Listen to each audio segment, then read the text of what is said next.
Continuando con la sexta sesión del curso de Introducción a la Geomática, el día de hoy vamos a tocar el tema del levantamiento topográfico, o bueno, método de levantamiento directo, utilizando equipos topográficos para un levantamiento catastral o un levantamiento de alta precisión. ¿Cómo se determina el factor de escala combinado? También lo vamos a ver a simples rasgos.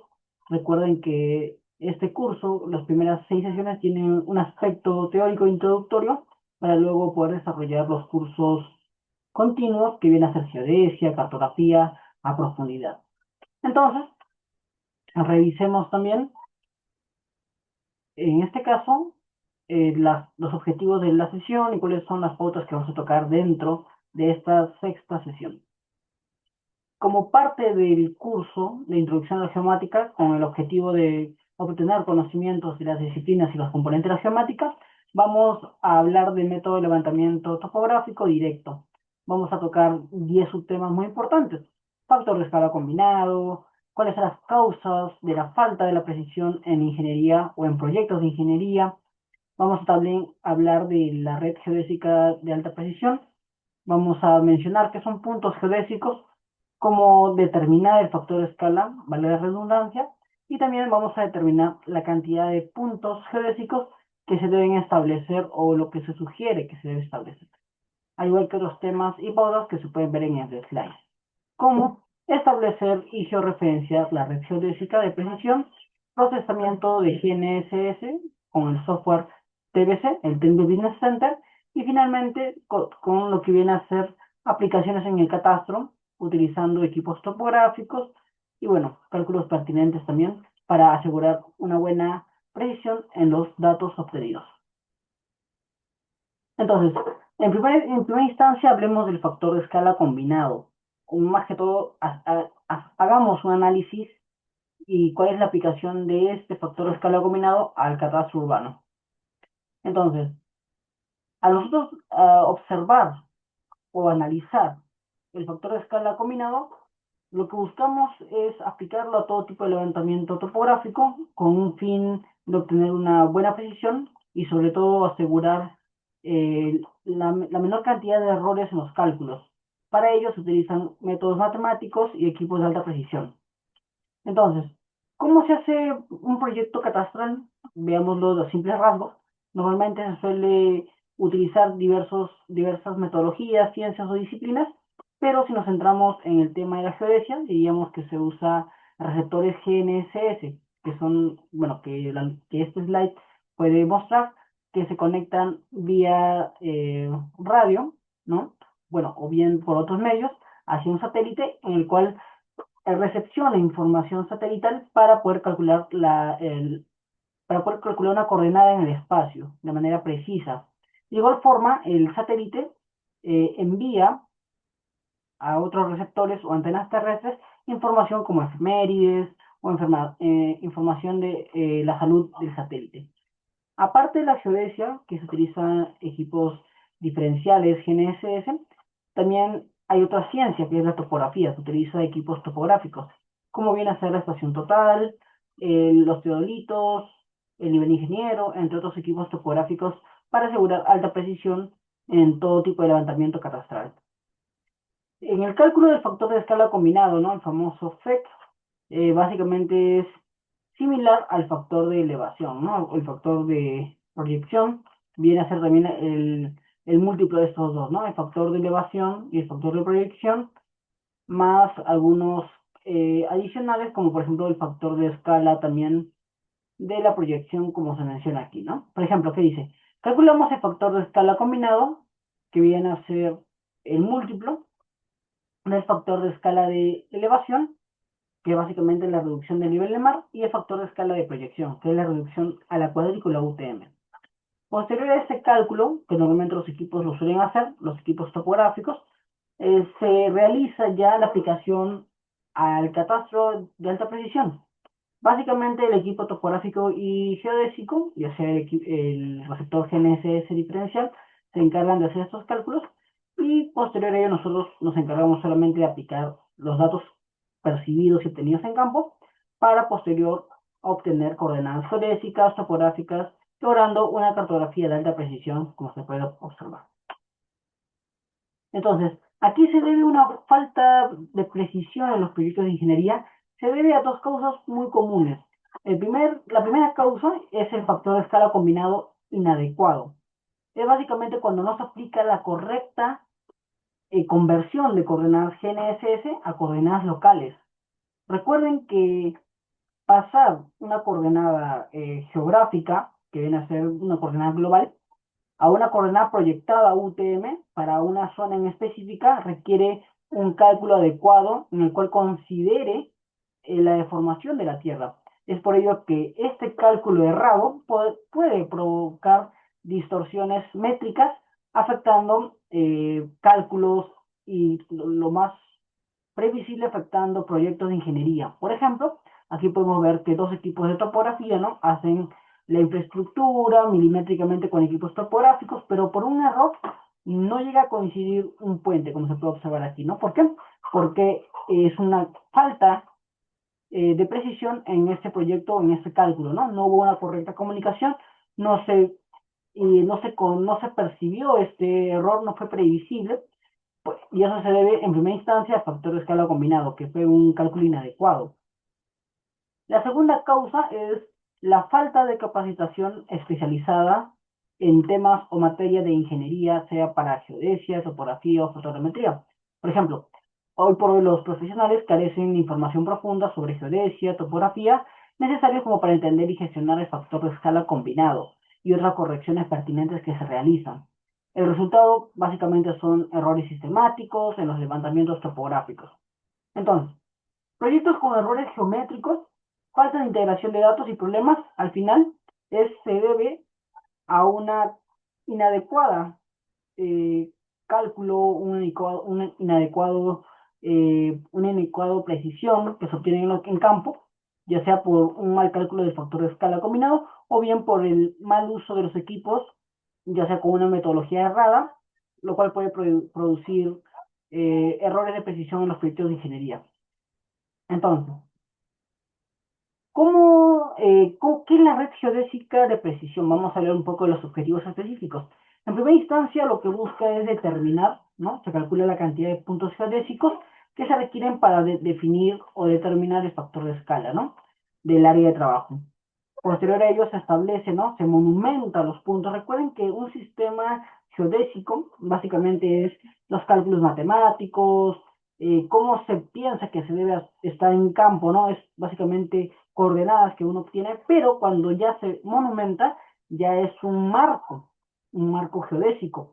Y esto se hace mediante un hito de concreto, mediante la colocación de puntos geodésicos. Es por eso que en este segundo paso indica se construyen y colocan hitos de concreto permanentes en puntos estratégicos en el ámbito de trabajo. Ya entonces, desde la etapa de un sistema geodésico se pasa a un marco geodésico, porque ya está eh, ya se ha monumentado el punto.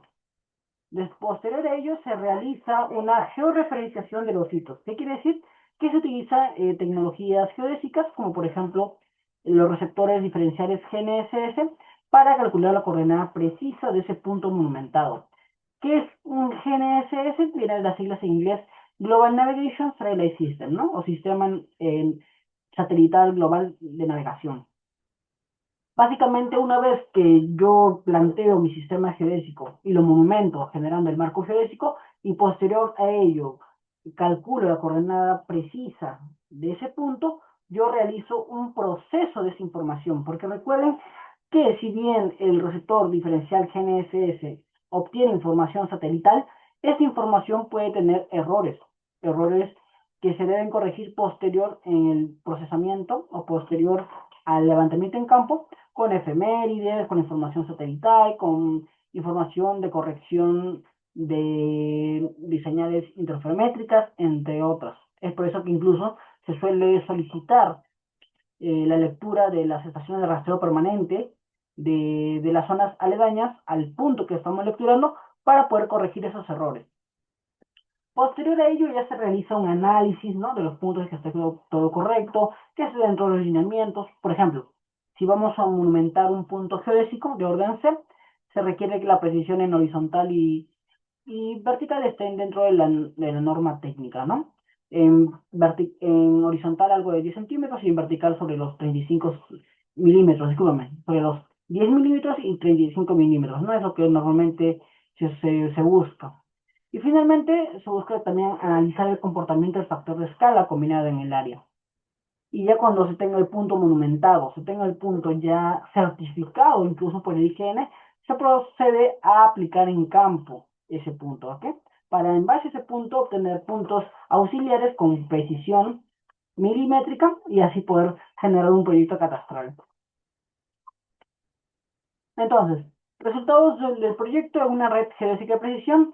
En la etapa de planificación, lo que se busca también es ya tener puntos geodésicos en la zona para poder nosotros georreferenciarnos con esos puntos y generar puntos auxiliares para después poder generar un proyecto de vuelo fotogramétrico, por ejemplo. Entonces, acá dice ejecución paso a paso para generar una red geodésica de precisión. En primera instancia, determinar la cantidad de puntos que se va a requerir, ¿no? Si es un proyecto donde el área es totalmente extensa, evidentemente se requiere mayor cantidad de puntos. Si el área es pequeña, menor cantidad de puntos, ¿no? Eso es más que claro. ¿Cuál es otro factor que determina cuántos puntos debe tener? Normalmente es la distancia entre esos puntos, ¿no? Porque recuerden que si son distancias cortas, de punto a punto, no sería necesario poner muchos puntos, ¿no?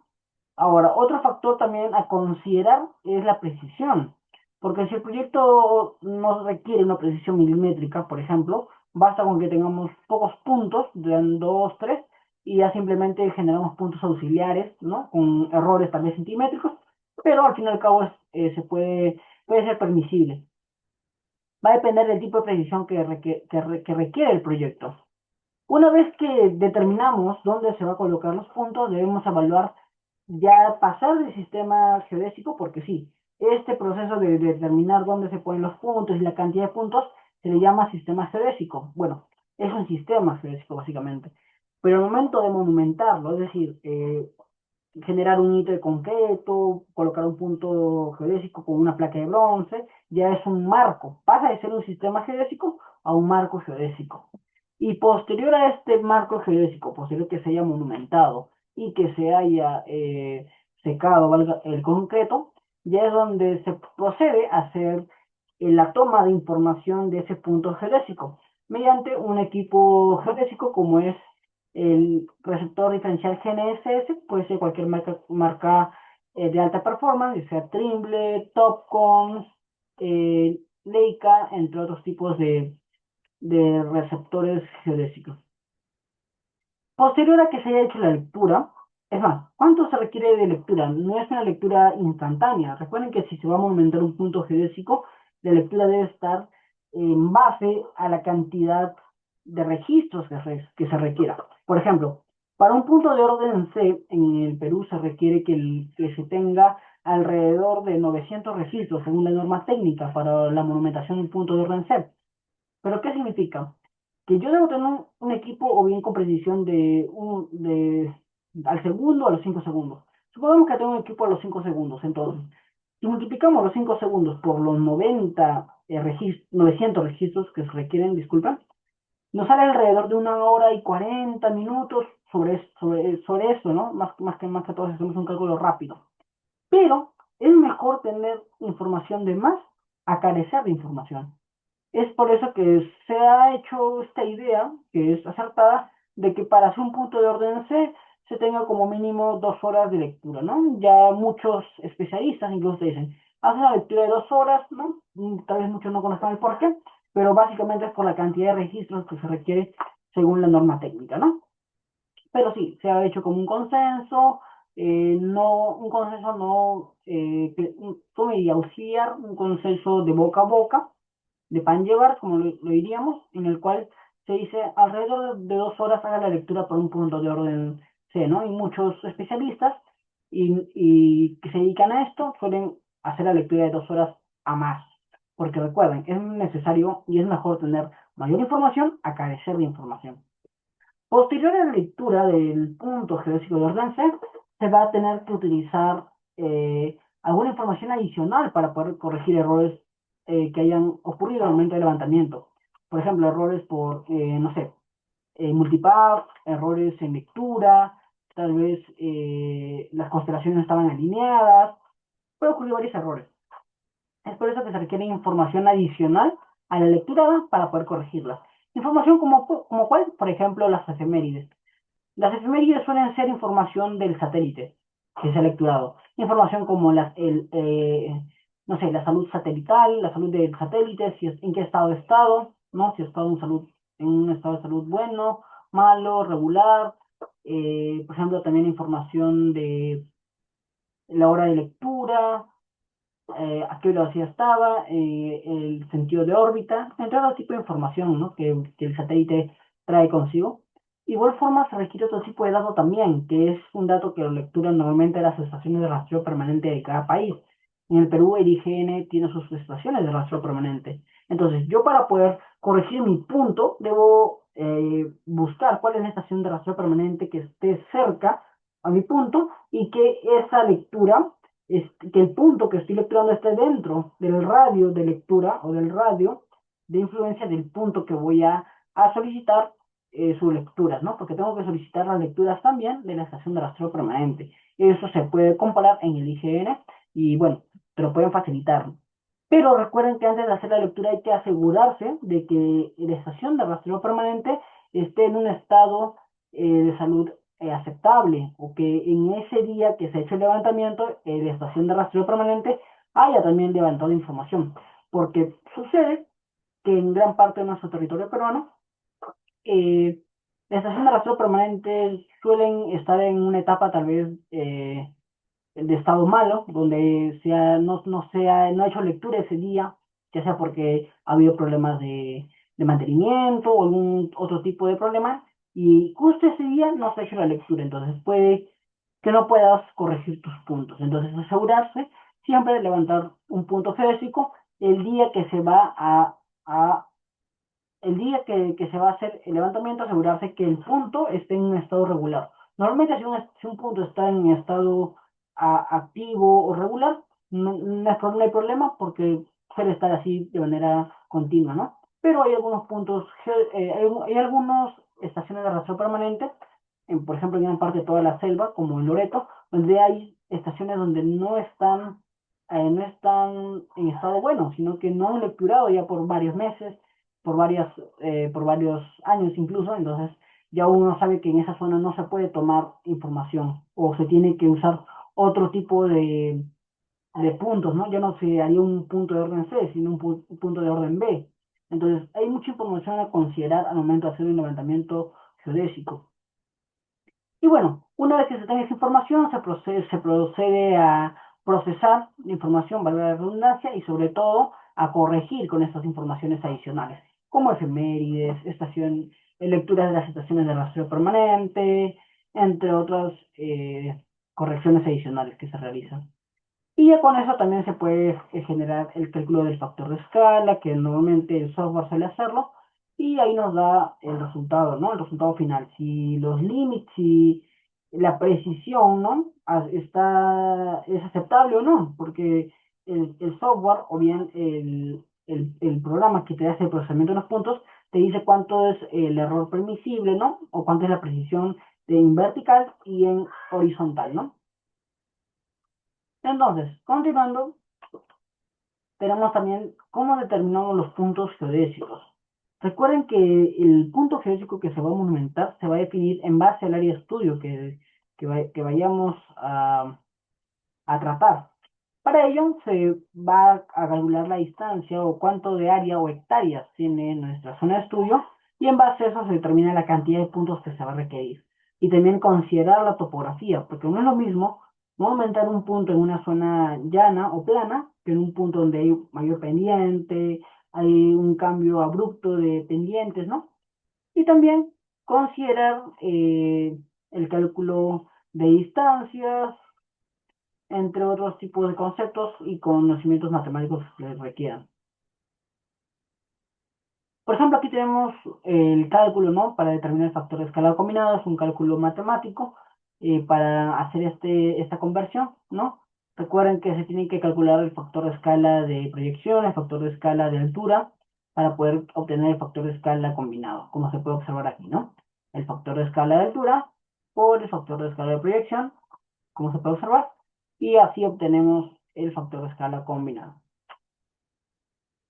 Entonces, el determinar un punto geodésico nos va a servir mucho. ¿Por qué? Porque el punto geodésico y la geodesia es la ciencia básica para todo proyecto de ingeniería, todo proyecto de ingeniería, incluso en tema de infraestructura, porque una vez que tú tengas un punto con precisión aceptable o con buenas, o con una buena distribución de puntos, si hablamos de a nivel general, en base a este punto se pueden generar puntos auxiliares, puntos de apoyo fotogramétricos, se pueden derivar puntos de control terrestres, porque estos puntos geodésicos ya han sido certificados por la institución pertinente, como es el IGN.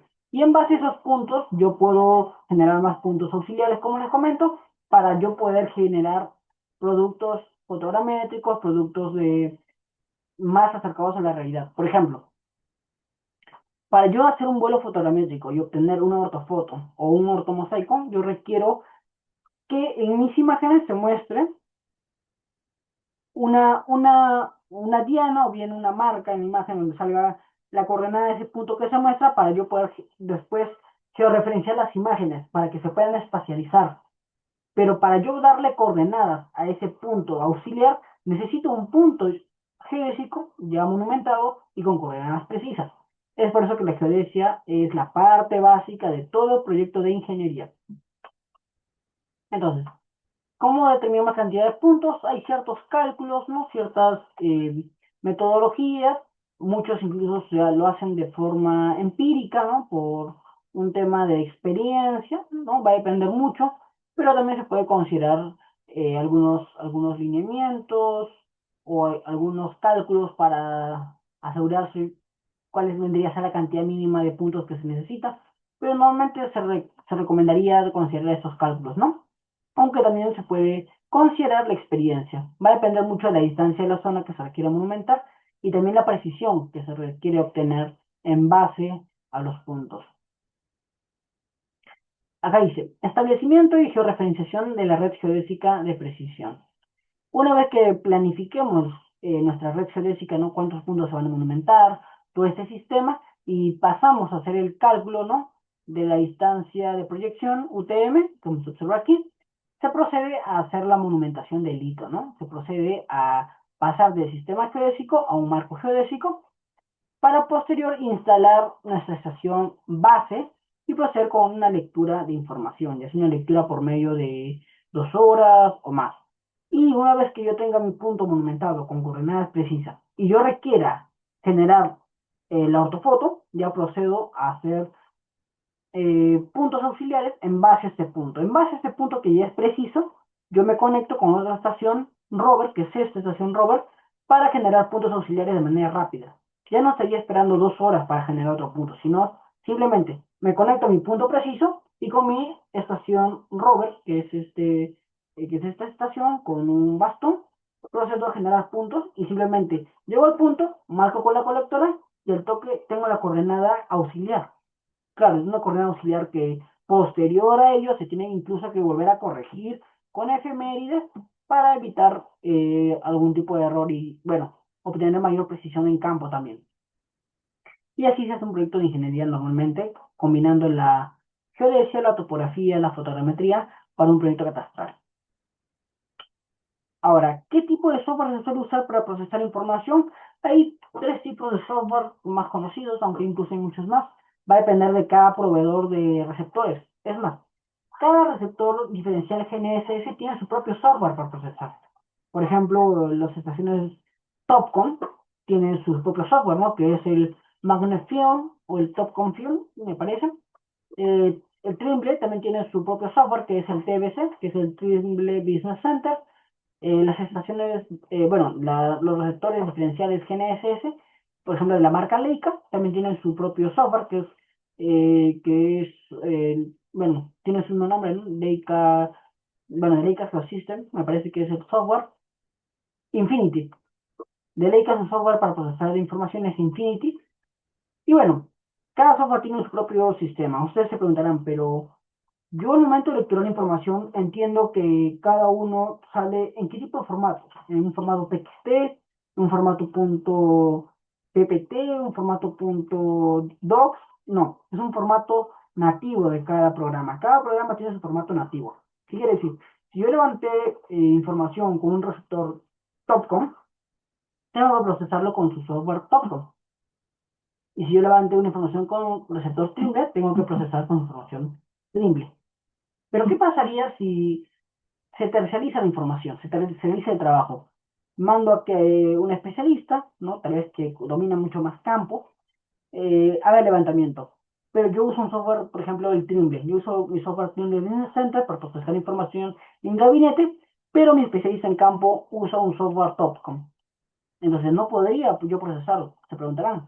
Pero sí se puede por algo. Y es que para yo poder procesar un punto lecturado en una estación Topcon, o bueno, en un receptor Topcon, yo requiero abrir mi Magnet Field, que es el software del Topcon, el software que usa Topcon para procesar sus puntos.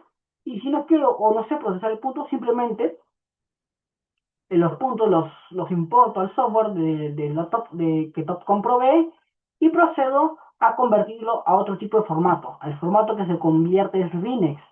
No se puede convertir de formato Topcon a Trimble. Bueno, hay muchos programas que no pueden. Tal vez hoy por hoy sí se pueda.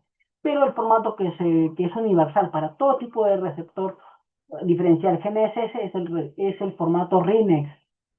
Y el formato Linux te va a con este formato Linux te va a ayudar a procesar esta información en cualquier software, Infinity, en el TBC, ¿no? En el Trimble Business Center, en el Magnet Field, en cualquier software. Entonces, es por eso que cuando tú vas, o tu especialista que va al campo hace el levantamiento, tú dile que te entregue la información nativa y la información en formato RINEX. Para después, tú el formato RINEX importarlo a tu software que usas, ¿no? En mi caso, el Trimble Business Center, y hacer el ajuste y corrección pertinente, como se muestra aquí, ¿no?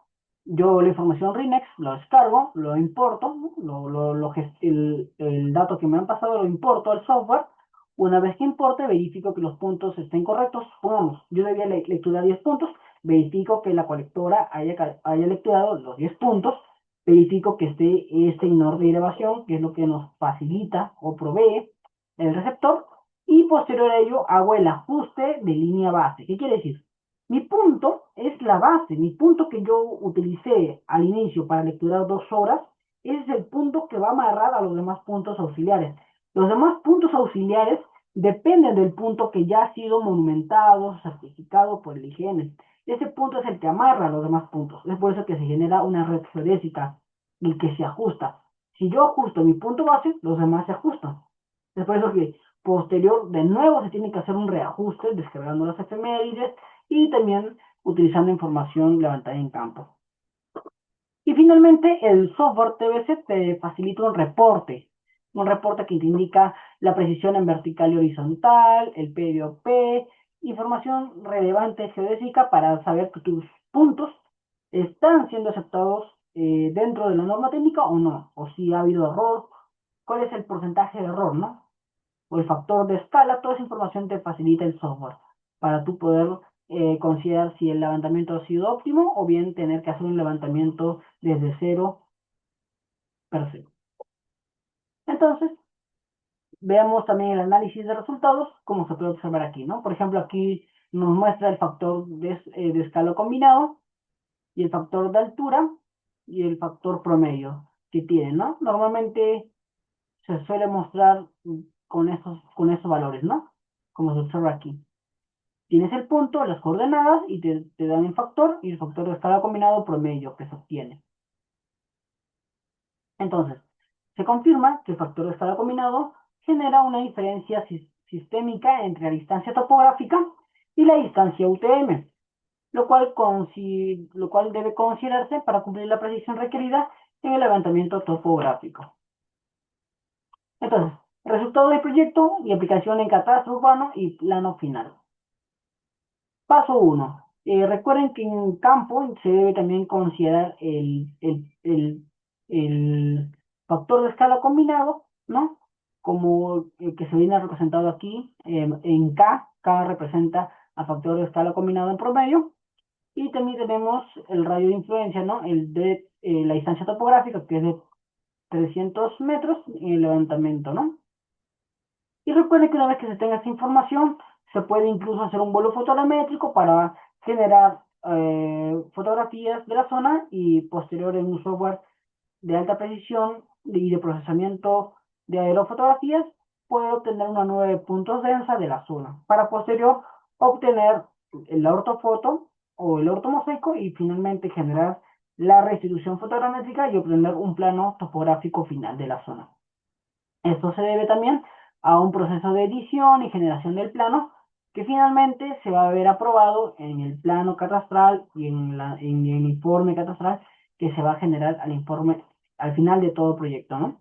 Como se puede mostrar. Aquí dice, un catastro urbano georreferenciado, preciso y confiable para el distrito de San Juan de Miraflores, ¿no? Que es un caso que se suele realizar en cada distrito o bien para cualquier distrito aledaño. Bueno, básicamente es un proceso de cómo funciona, ¿no? Un levantamiento topográfico directo, como se mencionó, suele ser mediante equipos topográficos, vienen a ser teodolitos, estaciones totales, o bien con equipos de receptores GNSS, como son los receptores Topcon, Leica o el receptor Trimble, entre otros receptores como bueno, entre otros, ¿no? Que se puede ver en el mercado. Entonces sería más que todo, ya estamos en la sexta sesión del curso de Introducción a la Informática. Muchas gracias.